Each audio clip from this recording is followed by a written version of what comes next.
রাজধানীর ওসমানী স্মৃতি মিলনায়তনে শুরু হয়েছে 4 দিন ব্যাপী জেলা প্রশাসক সম্মেলন। সেখানে যোগ দিয়েছেন প্রধানমন্ত্রী তারেক রহমান। বিটিভির সৌজন্যে সরাসরি আমরা চলে যাচ্ছি সেখানে।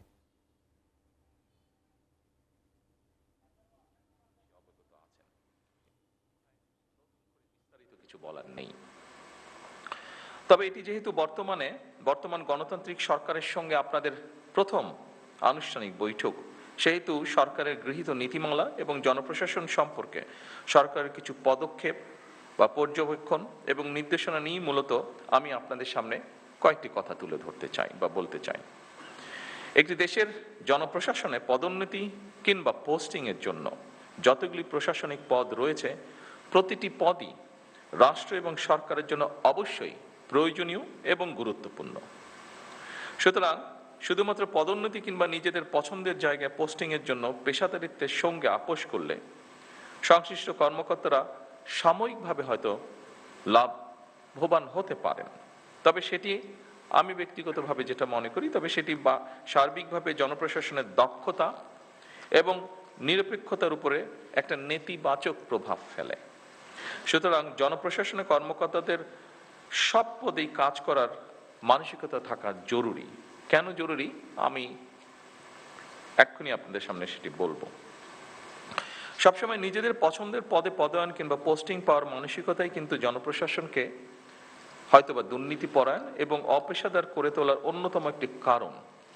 এটি আমি মনে করি এভাবে, বিষয়টিকে আমি এভাবে দেখি। আমার ধারণা এই পর্যবেক্ষণের সাথে আপনারা অনেকেই, সবাই না হলে অনেকেই বোধহয় খুব একটা দ্বিমত পোষণ করবেন না, বিশেষ করে যারা প্রফেশনাল আপনারা। সুতরাং আপনাদের প্রতি আমার বিশেষ আহ্বান থাকবে, জনপ্রশাসনের প্রতিটি পদকে গুরুত্বপূর্ণ এবং অনিবার্য ভাবুন। দেশের যে কোনো স্থানেই যে কোনো সময় জনপ্রশাসনের যে কোনো পদে দায়িত্ব পালনের জন্য নিজেদেরকে দয়া করে মানসিকভাবে প্রস্তুত করে রাখুন। যে কারণে আমি কথাটি বলেছি সেই কারণটি হচ্ছে, দেখুন, আমরা সকলেই যদি একটি কথা মনে রাখি, সেটি হচ্ছে একটি সরকার যেরকম চিরস্থায়ী নয়, জনপ্রশাসনের কোনো পদ কারোর জন্য চিরস্থায়ী নয়। এই জন্যই আমি পূর্বের কথাটি বলেছি আপনাদের সামনে। জনপ্রশাসনের যে কোনো স্তরের কর্মকর্তাগণ যদি রাষ্ট্রের প্রয়োজনে যে কোনো সময় যে কোনো পদে দেশের স্বার্থে যে কোনো স্থানে কাজ করার জন্য মানসিকভাবে প্রস্তুতি থাকেন, আমার বিশ্বাস জনপ্রশাসনে পেশাদারিত্ব গড়ে ওঠার ক্ষেত্রে এটা একটা সহায়ক ভূমিকা রাখবে।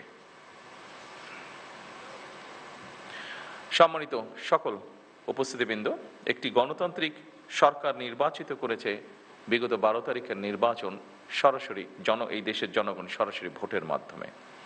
দীর্ঘদিন ধরে একটি জবাবদিহিমূলক, ন্যায়ভিত্তিক ও জনকল্যাণমুখী শাসন ব্যবস্থার প্রত্যাশা থাকা থেকে সাধারণ মানুষের আকাঙ্ক্ষার প্রতিফলন হচ্ছে বর্তমান সরকার।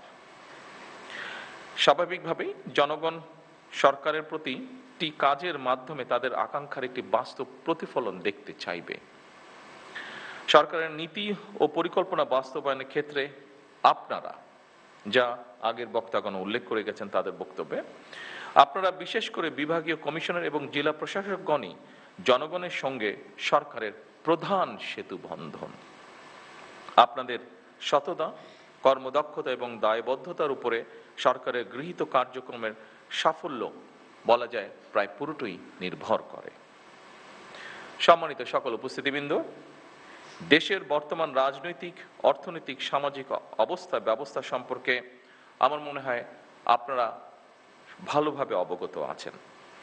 দেশের ইতিহাসে সবচেয়ে ভঙ্গুর অর্থনীতি, দুর্বল বিভাজিত জনপ্রশাসন এবং অবনতিশীল আইন শৃঙ্খলা পরিস্থিতির মধ্যে বর্তমান সরকারকে কাজ শুরু করতে হয়েছিল। যে পরিস্থিতিটির বর্ণনা আমি দিলাম, সেই পরিস্থিতি ছিল যখন আমরা কাজ শুরু করেছি।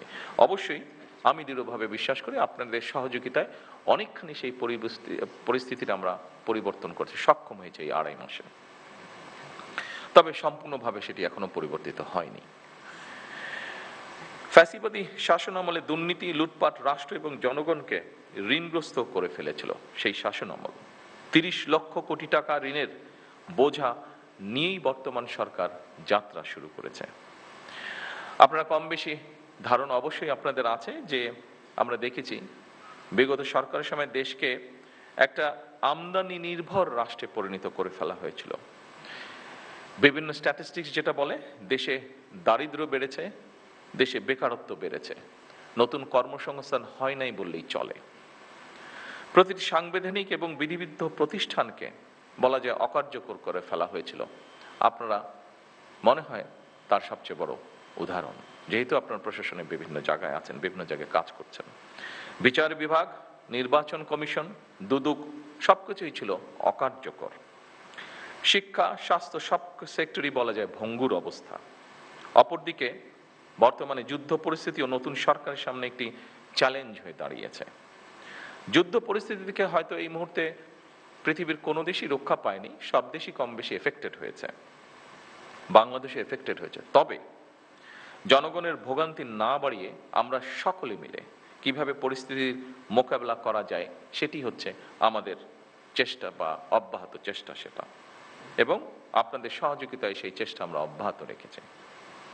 ঠিক এই পরিস্থিতি মোকাবেলা করেই কিন্তু বর্তমান সরকার দেশের আবহমান কালের ধর্মীয় সামাজিক মূল্যবোধের আলোকে একটি ন্যায়ভিত্তিক কল্যাণ রাষ্ট্র প্রতিষ্ঠা করতে চাইছি আমরা, এবং এই লক্ষ্যকে বাস্তবায়নে সরকার দেশের প্রতিটি শ্রেণী পেশার মানুষের জীবন মান উন্নয়নের বিভিন্ন পদক্ষেপের বাস্তবায়ন কাজ শুরু করেছে।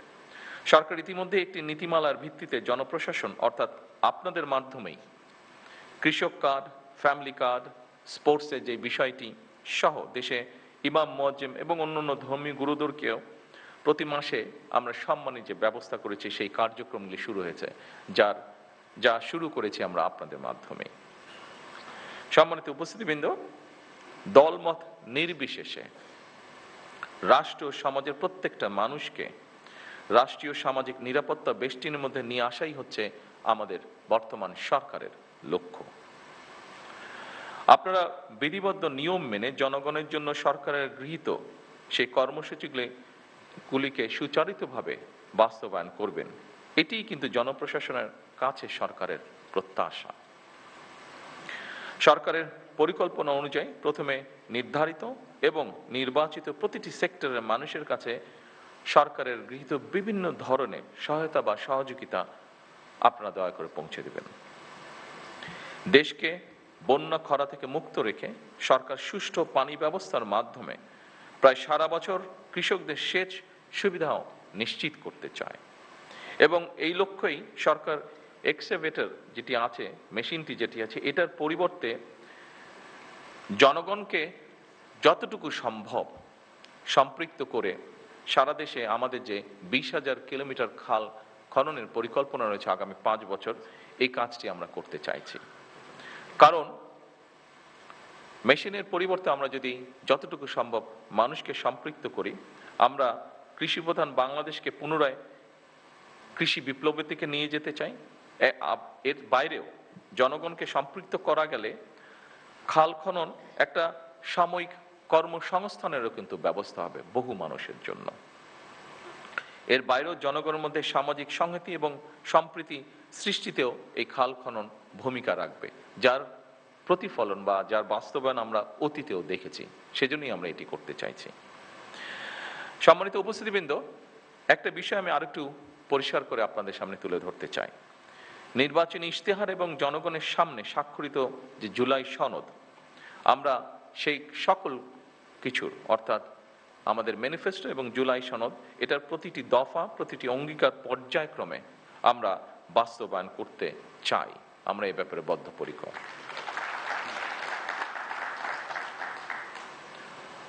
আমি আশা করব আপনারা আপনাদের মেধা ও যোগ্যতা দিয়ে জনগণের কাছে দেওয়া সরকারের প্রতিটি প্রতিশ্রুতি দক্ষতার সঙ্গে বাস্তবায়নে ইনশাল্লাহ ভূমিকা রাখতে সক্ষম হবেন। সম্মানিত বিভাগীয় কমিশনার এবং জনপ্রশাসনের কর্মকর্তাবৃন্দ, আপনারা রাষ্ট্র পরিচালনায় সর্বোচ্চ প্রশাসনিক স্তরে অবস্থান করছেন। একটি শক্তিশালী, জবাবদিহিমূলক, আইনসম্মত এবং জনবান্ধব রাষ্ট্র ব্যবস্থা গড়ে তোলার ক্ষেত্রে আপনারাই হচ্ছেন কিন্তু সরকারের অন্যতম প্রধান চালিকা শক্তি।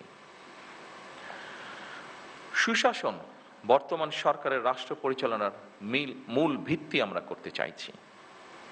সুশাসনের জন্য প্রয়োজন দক্ষ ব্যবস্থাপনা, যোগ্য নেতৃত্ব এবং অবশ্যই জবাবদিহিতা। দুর্নীতির বিরুদ্ধে সরকারের অবস্থান পরিষ্কার, সেটি হচ্ছে আমরা কম্প্রোমাইজ করতে চাই না দুর্নীতির সাথে। নির্ধারিত সময়ের মধ্যে প্রকল্পের বাস্তবায়ন করা অত্যন্ত জরুরি। ব্যয়ের ক্ষেত্রে সর্বোচ্চ স্বচ্ছতা বজায় রাখা অন্যতম গুরুত্বপূর্ণ একটি বিষয় এবং একই সাথে কাজের গুণগত মান নিশ্চিত করা সংশ্লিষ্ট প্রশাসনিক কর্মকর্তাদের একটি গুরুত্বপূর্ণ দায়িত্ব। একই সঙ্গে সম্মানিত সকল উপস্থিতিবৃন্দ, সম্মানিত জেলা প্রশাসকবৃন্দ, একই সঙ্গে প্রয়োজনের অতিরিক্ত আইন কানুন ও জটিলতাকে অজুহাত হিসাবে আমরা ব্যবহার না করি, বরং বাস্তবসম্মত, কার্যকর ও জনস্বার্থ সংশ্লিষ্ট সিদ্ধান্ত গ্রহণের মানসিকতা আমরা প্রশাসনের সকল পর্যায়ে গড়ে তোলার চেষ্টা করি, যাতে করে জনগণ সময় মতন সরকারের প্রতিটি কর্মসূচির প্রত্যাশিত যে সুফল সেটি লাভ করতে পারে। আমরা চাই সততা, মেধা এবং দক্ষতাই হবে জনপ্রশাসনের নিয়োগ, বদলি কিংবা প্রমোশনের মূল নীতি।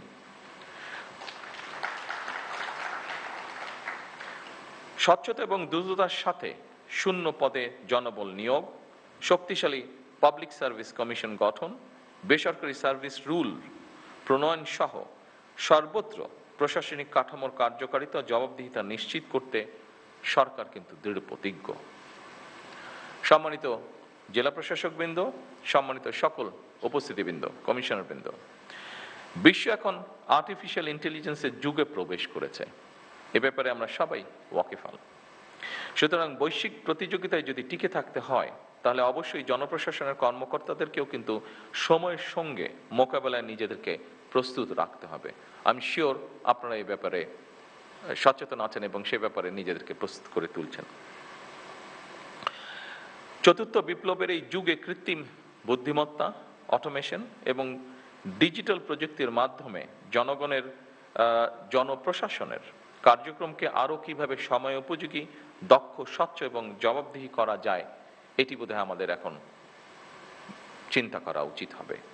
এবং আমি মনে করি যেহেতু এই আইটি বলেন বা আর্টিফিশিয়াল ইন্টেলিজেন্স বলেন, এইগুলো এগিয়ে যাচ্ছে, আমার মনে হয় আমাদের এই বিষয়ে ডেভেলপ করা ছাড়া বিকল্প কোনো কিছু নেই।